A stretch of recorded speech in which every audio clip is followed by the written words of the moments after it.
તો આજે લોકસભામાં રજૂ થનાર એવું આવકવેરા બિલ 2025 એ 1961ના જૂના કાયદાને બદલવા માટે રચાયેલું છે। નવા કાયદાનો ઉદ્દેશ્ય જૂના કાયદાની જટિલતાઓને દૂર કરવાનો અને તેને સામાન્ય કરદાતા માટે સમજી શકાય તેવો બનાવવાનો અને મુકદ્દમાનો ભાર ઘટાડવાનો છે।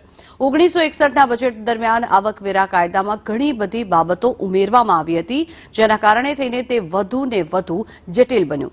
એક તરફ સરકાર દાવો કરે છે કે નવા કાયદાથી કરવેરા અંગે વધુ સ્પષ્ટતા આવશે, તો બીજી તરફ સામાન્ય લોકો હજુ પણ તેની વાસ્તવિક અસર અંગે શંકા રાખે છે। રસપ્રદ વાત તો એ છે કે નવા બિલમાં ટેક્સ સ્લેબ અને આવકવેરા રિટર્ન ફાઇલ કરવાની સમય મર્યાદા અથવા મૂડી લાભ કરવેરા બદલાતા જ નથી, તેમજ કરની મોટી ચૂકવણી અને નિયમોનું પાલન ન કરવા બદલ પણ વધુ દંડ લાદવાની જોગવાઈ કરવામાં આવી છે। કરચોરી શોધવા માટે એઆઈ આધારિત તપાસ પણ હાથ ધરવામાં આવશે।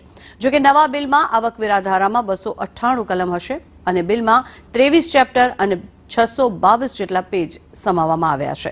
નવા કાયદામાં પણ નાણાકીય વર્ષની ગણતરી પહેલાની જેમ 1 એપ્રિલથી 31 માર્ચ વચ્ચે કરવામાં આવશે અને આમાં કોઈ જ ફેરફાર થશે નહીં।